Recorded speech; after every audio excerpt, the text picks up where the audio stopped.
बोलती पुस्तके. ज्यांना वाचनाचा नाद, त्यांना बोलती पुस्तके घाली साद.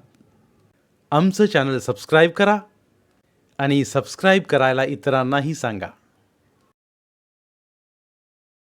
नमस्कार श्रोते मित्र हो. बोलती पुस्तके सादर करीत आहे लेखिका उर्मिला पवार लिखित आत्मकथन आयदान, प्रकरण 5. गोविंद आणि बाबी हे चुलत भाऊ आमच्याहून वयानं खूप मोठे, आमच्या शांताक्काच्या वयाचे. ते 3री-4थीच्या पुढे शिकू शकले नाहीत. त्यांना फक्त लिहा वाचायला येत होतं. त्यांची पूर्वापार चालत आलेली थोडी शेती, लग्न, पूजा, पंचांग बघणं, विभूती देणं वगैरे भटगिरी यावर उदरनिर्वाह होत होता. वडिलांनी स्वतः गुरु होऊन पुतण्यांना मांडीवर घेऊन त्यांच्या दंडात भटगिरीचा गंडा बांधला होता. ह्या विधीशिवाय भटगिरी करता येत नसे. आमचे बाबा केळये महालात आणि भिकाजी सागरदास गोसावी हे सोमेश्वरचे दुसरे गोसावी पार राजापूरपर्यंत आमच्या समाजाचे धार्मिक विधी करत. आमच्या बाबांनी आपल्या दोन्ही पुतण्यांची लग्न मात्र व्यवस्थित करून दिली.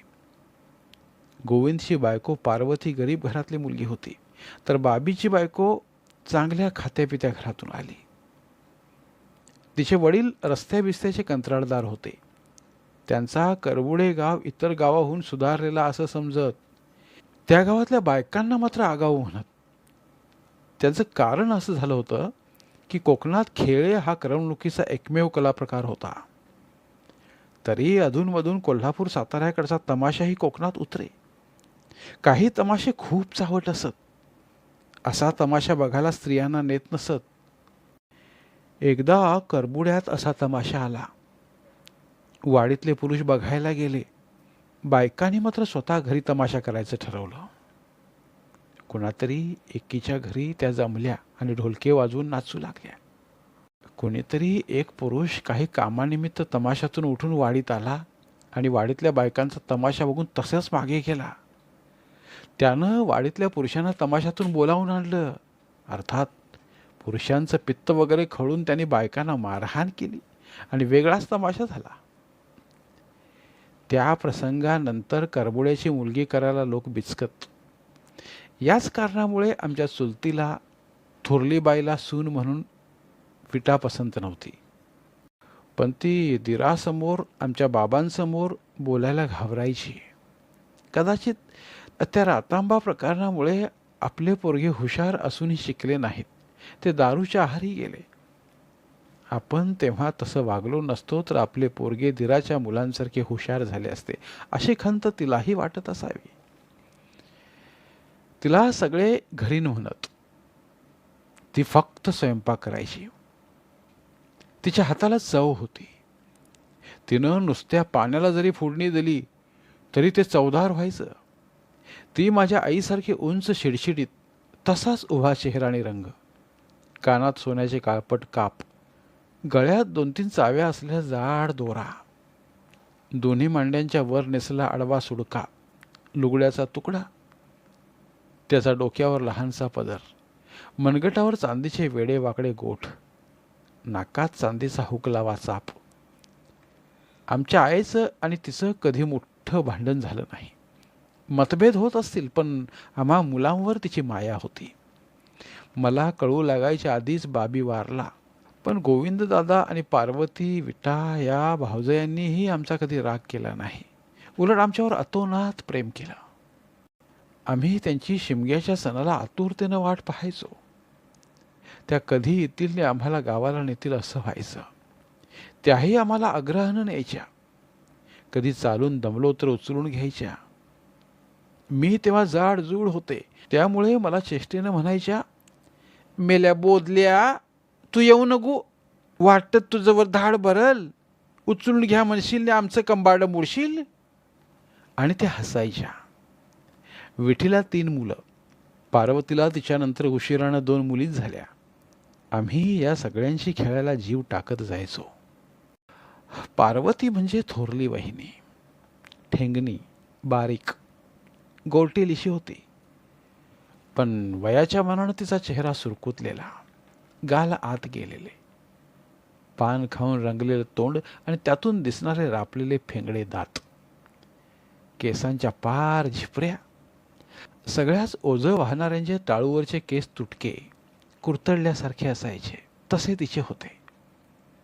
मांड्यांच्या वर दोन्ही बाजूनी लुगड्याचे पाक सोडलेले, निऱ्यांशी लुगड्याच्या 2-3 ओट्या, त्यात पानाची पिशवी, आडकित्ता, चुन्याची डबी, 2-4 पैसे, कधी पोरांसाठी खाऊची पुडी, नवऱ्यासाठी विडीचं बंडल असायचं.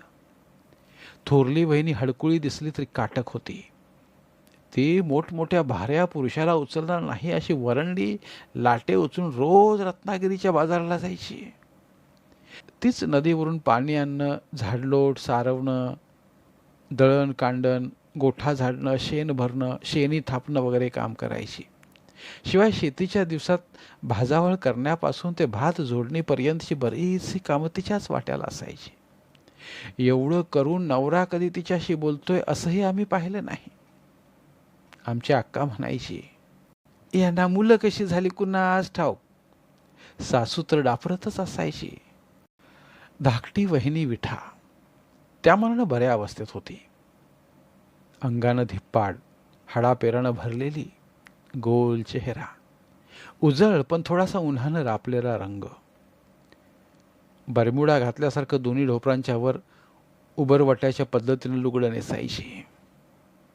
थोरल्या बहिणीच्या पायाच्या काटक्या दिसायच्या तर हिच्या सुबक पिंढऱ्या, डोक्यावर पदर, गळ्यात बोरमाळ, मनगटात चांदीच्या 3-4 खरड्या असायच्या. नवरा लवकर गेल्यानं 3 पोरांना पदरात घेऊन वेगळी राहायची. तिचे भाऊ तिला मदत करायचे. सासू तिला वचकून असायची. या दोघी आम्हाला शिमग्याच्या सणाला गावाला पाठवण्याचा आईकडे खूप आग्रह करायच्या. आम्हालाही त्यांच्याबरोबर कधी जायला मिळेल असं व्हायचं. आईचा नकार, त्यावर विशेषतः माझी रडारड, मग होकार, असं थोडं नाटक व्हायचं. आम्ही बाजारला आलेल्या या दोघींबरोबर गावाला जायला घरातून पायात बळ आणून निघायचो. चालण्याची सवय नसायची आणि तापत्या उन्हात पश्चिमेकडच्या बाजूला असलेलं तोंड जास्त भाजत राहायचं. खाली लाही लाही झालेल्या मातीवर आणि तव्यासारख्या तापलेल्या कातळावर पाय ठेवताना गाववाल्या बायकांसारख्या आमच्याही तोंडात पूर्वजांच्या नावाने शिव्या यायच्या. पण काही झालं तरी शिव्या द्यायच्या नाहीत. बरं बोलावं या शाळेत शिकलेल्या सत्यवचनाची आठवण ठेवून सोशिकतेचे कड जिरवत चालत राहायचो आणि आत्ती झालं की रडत रडत झाडाच्या सावलीला विलगायचो. रोज अशा फुफाट्यात चालून बोटाच्या पोरा एवढी पायाची कातडी निबर झालेल्या बायका पुढे जाऊन आमच्यासाठी थांबायच्या, मागे फिरायच्या आणि आम्हाला ममतेनं जवळ घेऊन आमचे अश्रू तळ हातानं खसा खसा पुसायच्या. त्यांचे हात लाकडासारखे खरखरीत असायचे, बोट तडतडीत, त्यांना लवचिकतेचा स्पर्शही नसायचा. त्यांच्या हातापासून आम्ही आमची तोंड वाचवायचो. पोरांनो चला, अशी थांबत राहिली तर वाट कशी सरल, घराशी कशी पोचाल, चला धावा, असं म्हणत आम्हाला पळवत राहायच्या. कधी आमच्या एखाद्या वाहिनीला दया यायची, मग ती थांबून डोक्यावरची टोपली उतरवून बाजूच्या कुंभ्याच्या झाडाची किंवा पळसाची मोठमोठी पानं तोडून आणायची. तिथल्याच एखाद्या चिवट झाडाची लांबसर फांदी पिरगाळून उपटायची आणि तिच्या सालीचे दोर काढून सावलीत फतकल मारून बसल्या आमच्याजवळ यायची. ती पानं आमचे तळवे नीट झाकतील अशी पायांना वेढून फांदीच्या दोराने किंवा वेलीने बोटांमधून घोट्यांवरून टाचांग घालून भरपूर गुंडाळून बांधायची आणि आमची बुजगावणी काकेत हात घालून उभी करत म्हणायची, आता चला रे पोरांनो, परवा त्या चपल्या संभाल आणि पुढे गेल्या ना गाठा, व्हा मोर. पायांना बांधली ती पानं मोजे घातल्यासारखी दिसत. मग आम्ही पानांचे ते मोजे घसपटवत दगड धोंड्यातून चालण्याचा प्रयत्न करायचो. एकतर चपलांची सवय नव्हती, त्यात त्या तसल्या पानांमध्ये मातीतले लहान मोठे खडे जाऊन टोचायचे आणि थोड्या वेळात ती पानं फाटून वेलींचा दोरांचा गुंताळा पायात उरायचा. कधी या पायाचा गुंता त्या पायाखाली येऊन तापल्या दगडांना पालतं पडून एकदम शरण जायचो आणि बायका हसायच्या, कधी हळहळायच्या, कधी थोडं थोडं अंतर उचलूनही घ्यायच्या. त्यांच्या शरीराची चिपाडं आमच्या बालमनालाही लाज आणायची. कसं वसं सावल्या सावल्यांनी आणि मधल्या नद्यांच्या पाण्यात पाय विसावत अर्ध अधिक मकान पार पडलं की ऊनही उतरलेली असत. त्यामुळं हळूहळू जळत्या वाटा थंडावत. मात्र चालून चालून पायांचा भुगा झालेला असे. तसंच पाय ओढत सत्तीच्या कांडाळ्याशी पोचलो की आता घर आलं म्हणून छातीत नवा उत्साह भरत वेग घ्यायचो. आमच्यात सती जाण्याची पद्धत नव्हती. ती कोणीतरी मराठाबाई सती गेली होती. तिथं येईपर्यंत दिवे लागण होऊन डोंगरावरून खाली कोणी कोळशाचा भुगा लुटून द्यावा तसा काळोख खालच्या झाडाझुडपात पसरत जायचा. इथंच मग बाजार करणींची एवढीशी पोरं वाट बघून बघून थकून रडकुंडीला येऊन मळ्यापर्यंत आलेली असायची. हाती बोटी न राहणारी रडून बेजार झालेली तान्ही पोरं घेऊन बाजार करणीला शिव्या देत कुणी आय माय ही तिथंपर्यंत यायची. आपापल्या आया दिसल्या की शिंबडी लेंबडी पोरं धावून जाऊन त्यांना पकडायची. लहान यांना काही जणी चटाचट उचलून छातीशी धरायच्या. मोठ्यांना पिटाळत पुढे चालायच्या. मला खाऊ दे, चण दे, गुल हवा, असं पार घरापर्यंत पोरं भुणभुणत जायची. आम्ही मग फणसा खालून उगवतीला चालत राहायचो.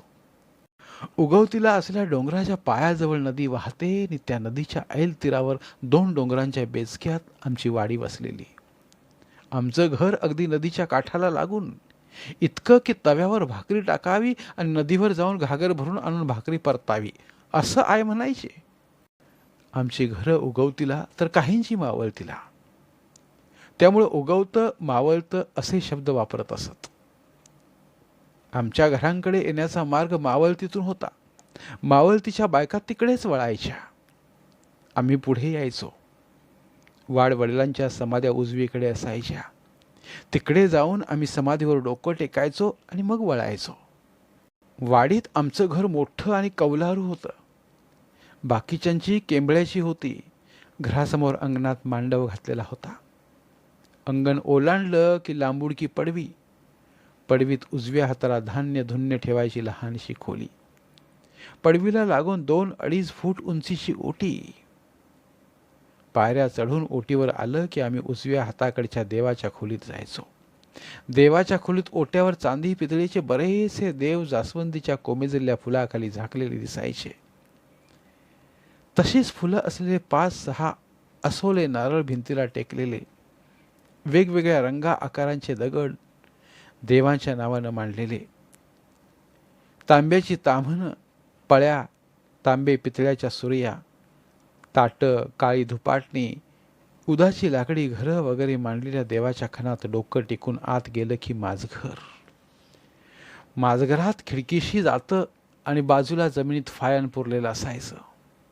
तिथंच कोपऱ्यात मुसळ, पारय, पहार उभी टेकलेली असायची. डावीकडे स्वयंपाकाची खोली होती. माझघराच्या दारातून स्वयंपाकघरात गेलं की समोर 2 चुली आणि 2 वायलांना पोटात घेऊन शेणानं सारवलेली मातीची भानस आडवी पडलेली. तिच्यावर मिठाचं एक बसकं काळं मडकं. त्यावर करवंटीचं झाकण ठेवलेलं. एका चुलीवर आंबील असलेलं मडकं. बाजूला खिडकी खाली पाण्याची एखाद दुसरी घागर. तिच्या तोंडावर ही करवंटी ठेवलेली. पाठीमागे कोपऱ्यात पिवळ्या भोपळ्यासारख्या पण कवेत मावणार नाही तशा भाताच्या 3-4 मुळ्या सुंभानं बांधून ठेवलेल्या. त्यावर पोती गोधड्या टाकलेल्या. दांडीवर जुनेरी, मळका पंचा, फाटक्या चोळ्या, पोरांचे जुने पाने कपडे लोंबत असायचे. माझ घराला पाठीमागे 3-4 पायऱ्या खाली उतरून गेलं की लांबच लांब अशी पडवी. तिच्या अर्ध्या भागात भाडेकरू असल्यासारखी धाकटी वहिनी आपल्या 3 मुलांना घेऊन राहायची. पडवीच्या उरलेल्या भागात मेडके ठोकून त्यावर आडव्या घातलेल्या उंच फळीवर पाण्याची भांडी, हंडे, कळशा, मडकी वगैरे ठेवलेली असायची. तिथंच बाजूला कोंबड्यांचे खुराडे, भोतीनं वरी आणि हरकाचे तांदूळ सांडलेले आणि कोंबडी आत बाहेर हिंडत ते टिपत असलेली. पाठीमागे लहानसं अंगण शेणकळ्यानं सारवलेलं आणि तिथे पुढे गुरांचा गोठा. उजव्या हाताला दगडाची मोठी चूल. तिच्यावर आंघोळीच्या पाण्याचं मोठं तांब्याचं धुरानं काळं ठिक्कर पडलेलं तपेलं. आंघोळीला उभं राहण्यापुरती लहानशी पाथर आणि तिच्या बाजूला बेवारशासारखा पडलेला, भोकं पडलेला आंघोळीचा जर्मनचा तांब्या. खरं तर इथं घरातल्या बायका पहाटे किंवा रात्री केव्हा तरी काळोखाच्या आड पडद्यानं आंघोळ करत. बाकी सगळे नदीवर जात. पावसाळ्यात अनेक जणी नदी बिदीवर न जाता पागोळ्याच्या धारेखालीच आंघोळ उरकायच्या. थकून भागून आम्ही खळ्यात उतरलो की गोविंद दादाची, बाबी दादाची मुलं आनंदानं आम्हाला गळामिठी मारायची. तेव्हा शिनवटा गळून पडायचा. खळं पार करून पडवीत आलं की पडवीत पाय सोडून ओटीवर बसला गोविंददादा दिसायचा. ढुंगणाला लंगोटीनी वर आखूड हाताची बंडी एवढाच त्याचा घरातला वेश असायचा. ओटीवर पेटता कंदील ठेवलेला असायचा. त्याचा उजेड दादाच्या गव्हाळ पण रापलेल्या चेहऱ्यावर पडलेला नसला तरी त्याचा चेहरा उजळलाय हे आम्हाला दिसायचं. तो आनंदानं हसत म्हणायचा, वेळ झालं, पोरं आली, आईशीन तुम्हाला पाठवला बरी, तुमची आयच कधी येत नाही म्हणून म्हणतो. माझ घरात दारात थोरली बाई कौतुकानं आमच्याकडे पाहत उभी असायची. कंदिलाच्या उजेडात सुरुवातीला तिचे फक्त पाय दिसायचे. ती गोविंददादाला म्हणायची, नाही कशाला, घर त्यांचंच हाय, ती येईल कधीतरी. आणि मग ती पुढे येऊन आपले दोन्ही हात आमच्या गालावरून फिरवून तोंडाशी नेत मुका घ्यायची आणि सांगायची, पोरं दमली ग बाय माझी, जा पोरांनो, पायावर पाणी वता आणि चुलीवर आंबील आहे ती पिया, जा. आंबील म्हणजे वरीचं पीठ पाण्यात उकळून मीठ घालून केलेली जाडसर पेज. आम्ही चालून चालून अगदी टेकीला आलेले असो. भूक ही सपाटून लागलेली असे. मागच्या पानचुराणावरच्या तपेल्यातलं पाणी जर्मनच्या तांब्यानं पायावर ओतून आम्ही चुलीशी जायचो. सकाळी केव्हा तरी केलेली आंबील थंडगार पडल्या चुलीवरच्या मडक्यात अधिकच आंबट झालेली असायची. मडक्यावर ठेवलेले शिब, बांबूचं तयार केलेलं झाकण उचलून वरवंटीला दांडा बसवल्या वलकीनं थोरली बाय मातीची जोगली वाडगा भरून भरून आंबील आमच्या हातात द्यायची.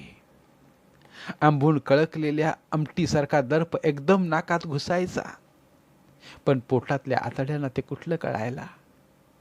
त्यांच्यासाठी ती आंबील घशात ओतायचीच. सर्वांना भेटल्याच्या आनंदात ती आंबील गोडच लागायची. धन्यवाद. उर्वरित आत्मकथन पुढील भागात.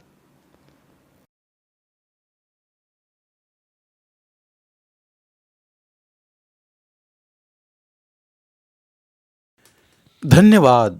प्रिय श्रोते मित्र हो, आपल्यासाठी एक आवाहन.